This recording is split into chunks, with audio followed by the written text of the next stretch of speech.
With me today is Hart Energy's editorial director, Len Vermillion, and we have with us Meghan O'Sullivan. Meghan is a former deputy national security advisor on Iraq and Afghanistan. She's Jeane Kirkpatrick Professor of the Practice of International Affairs at Harvard Kennedy School, also a board member of the Belfer Center for Science and International Affairs at Kennedy School. Meghan has also spoken at our Marcellus Utica Midstream Conference in Pittsburgh. Meghan, we're appreciative of you joining us. Things are certainly different from the last time you and I spoke. We read your opinion, though, of the column for Bloomberg. That's what we're discussing today. Partly in it, you called oil's collapse a geopolitical reset in disguise. Can you tell us a little bit more about what you mean there? Sure. Thank you, Jessica. It's a pleasure to be speaking with you and with Len today. The idea of this being a geopolitical reset really stems from one of my core beliefs when it comes to energy, and that is that energy has always been a big driver of foreign policy and international affairs. And when we see a big change in energy markets, we should all anticipate we're going to see a big change in geopolitics and international affairs. And I mean, there's so many examples we could give. You know, history is littered with them. But if we think about the big energy transitions in the past, from when the world used predominantly wood to switch to coal, that precipitated the Industrial Revolution and the rise of Europe and North America as industrial powers and global powers. We think about the shift from coal to oil as really bringing the Middle East into sharp relief as a strategic area. So, energy has always been a driver of alliances, a source of power. And I think, we are seeing, I think all of your viewers will completely appreciate the scope and scale of the current situation. Now, it's really an unprecedented moment for oil in particular, and that this will ripple through global politics for some time to come. And speaking on that, global politics, what about, do you think a shift toward nationalism or de-globalization, if that comes about in a post-pandemic world, how would that affect the oil markets?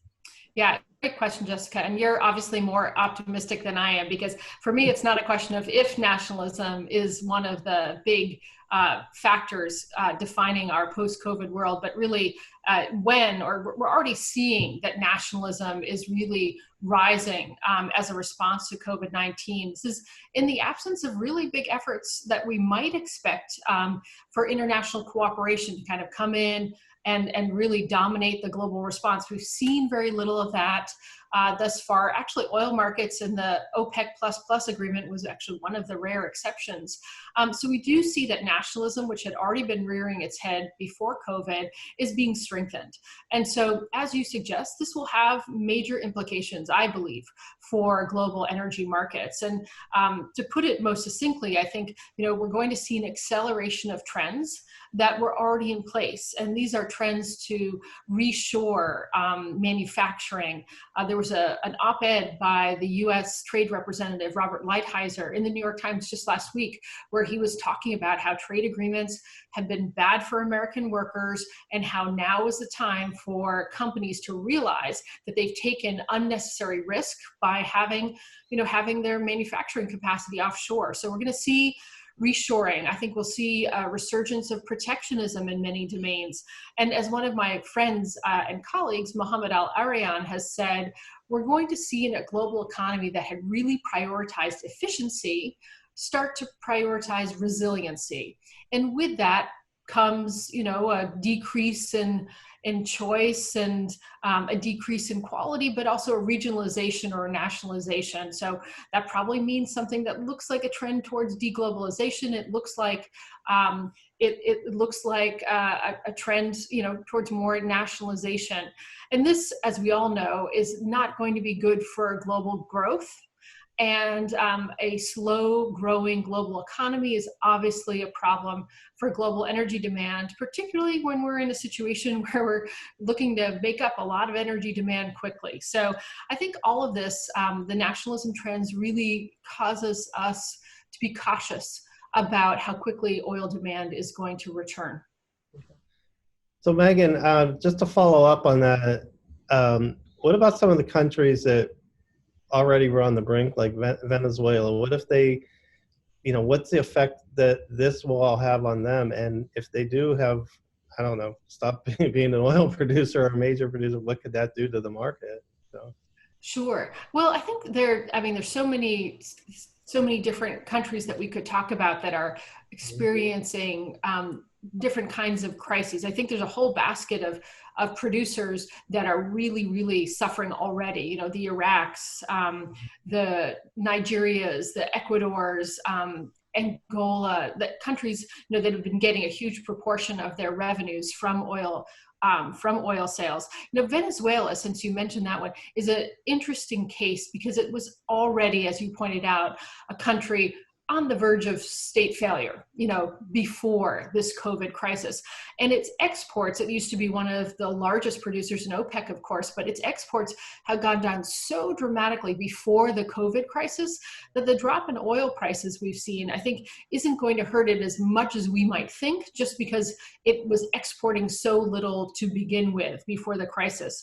However, the entirety of the COVID-19 crisis, I think, is really tough on Venezuela. One, for the potential effects on the health of Venezuelans, but also what it might do for politics. It could actually create some interesting opportunities. You know, President Maduro was somewhat on the verge of consolidating his power before this COVID crisis.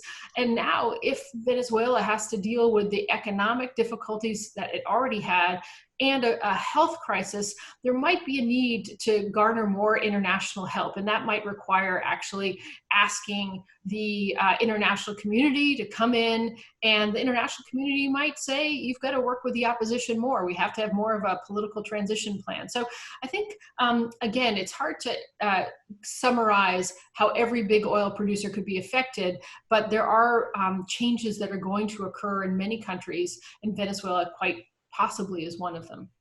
Okay. So just a quick follow-up, and don't want to catch you off guard here, but would that be different than when we talk about nationalism coming back? I mean, it's almost the opposite, isn't it? Or am I misreading that, where they would look for more help from countries like that? What I'm saying is plausible, is that their situation could be so dire that they would need to have more international help, and a condition of that international help might be working with the opposition more. And it would be a shift away, I suppose, from nationalism. But in some respects, you know, I think their situation is almost sui generis, so to speak. The Venezuelans, the complications of that economy and that political landscape are probably ones that can't be generalized to others. I mean, you know, maybe Iran, although I'm not as, I don't see as many possibilities opening on the Iran front, but that's another country that was already experiencing some very difficult political and economic times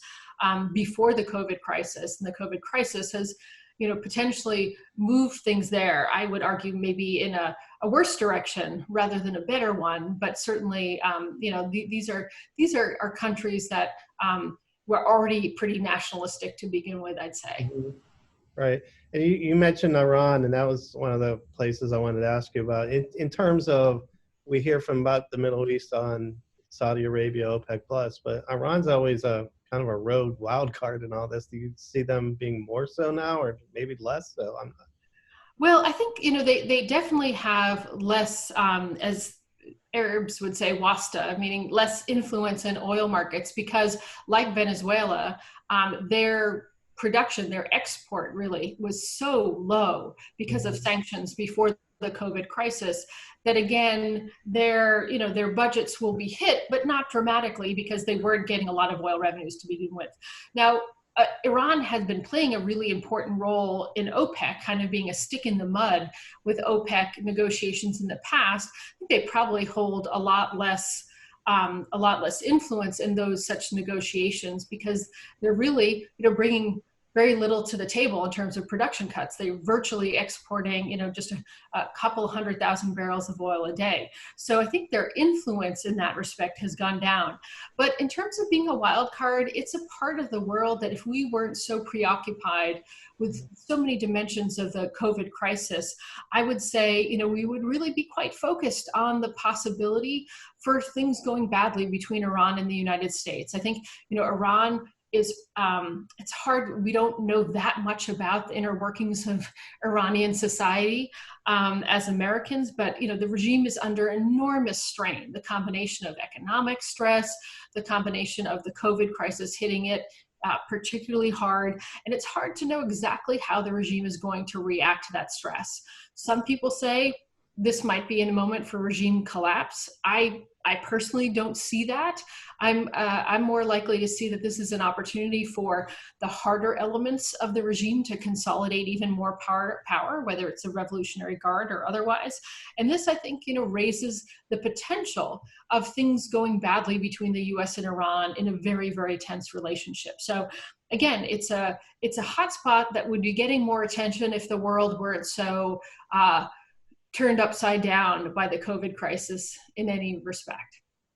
Are there any other areas we should be watching for vulnerability or destabilization? I don't know if there's anywhere else that you would consider a hotspot like that.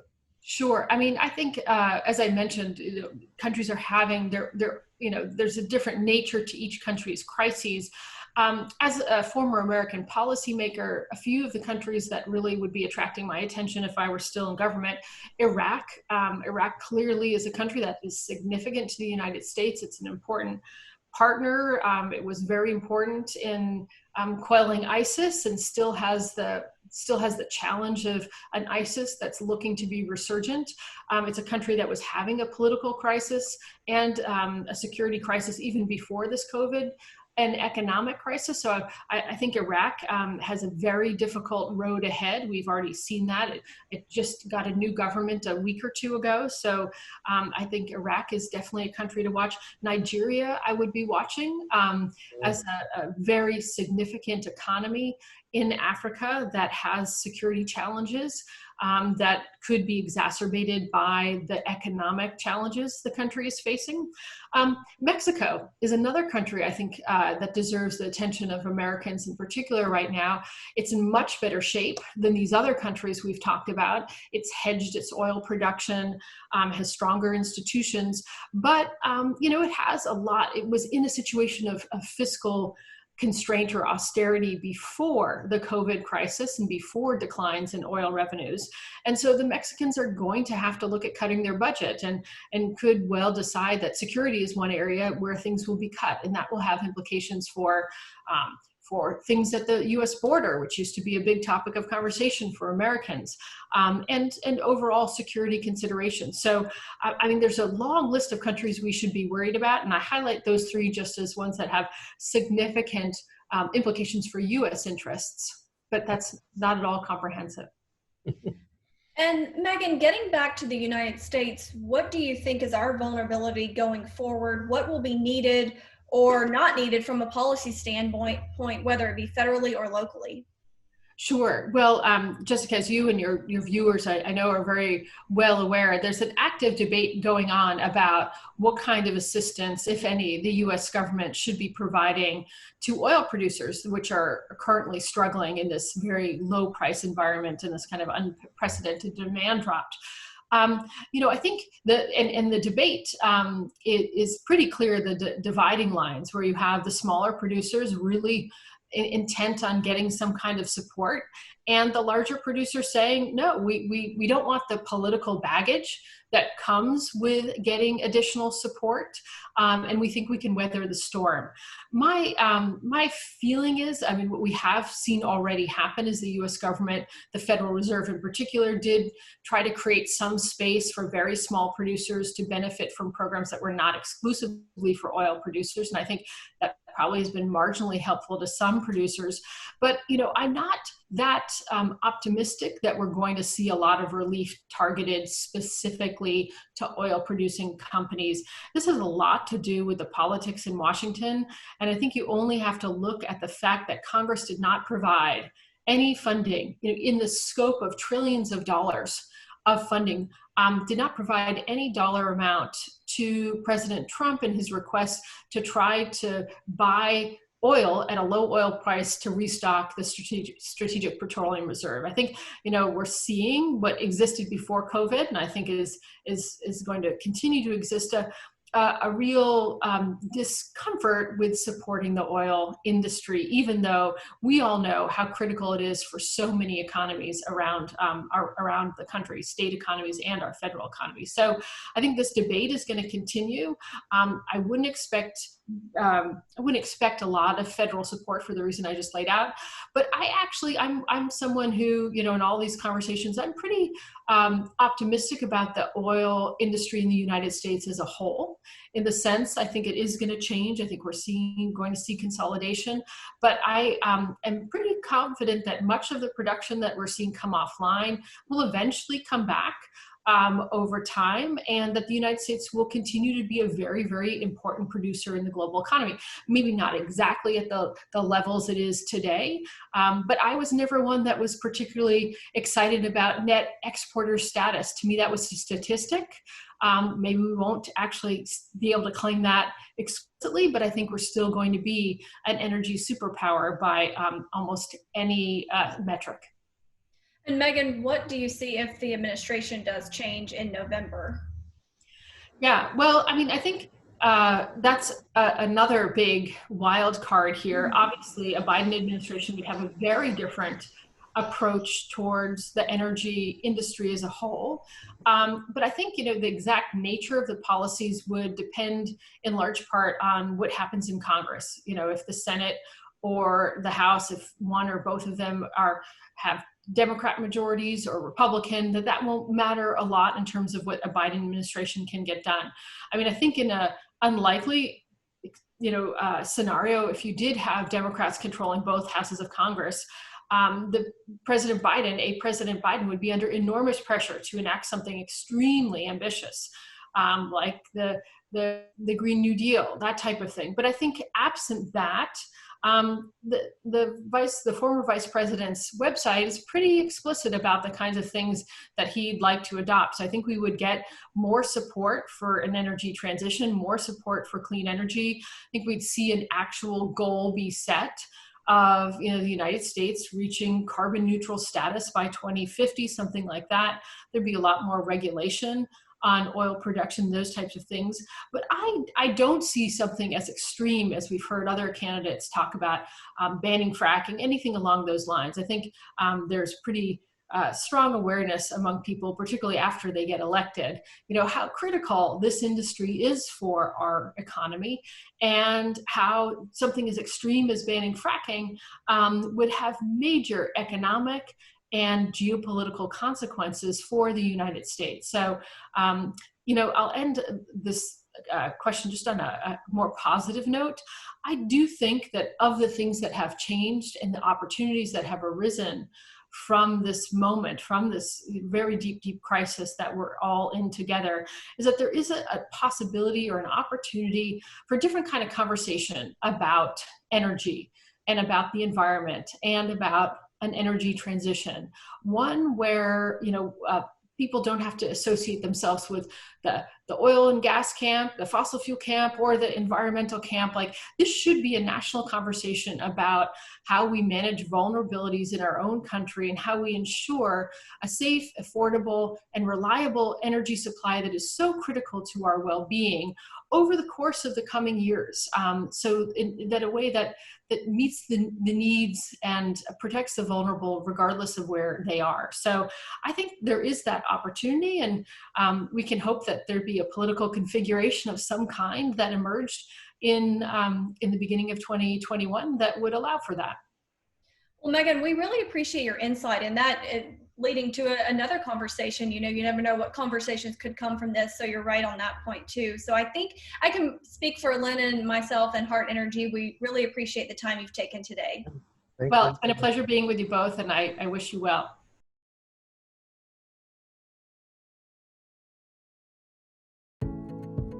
For more Hart Energy videos, follow our social media channels.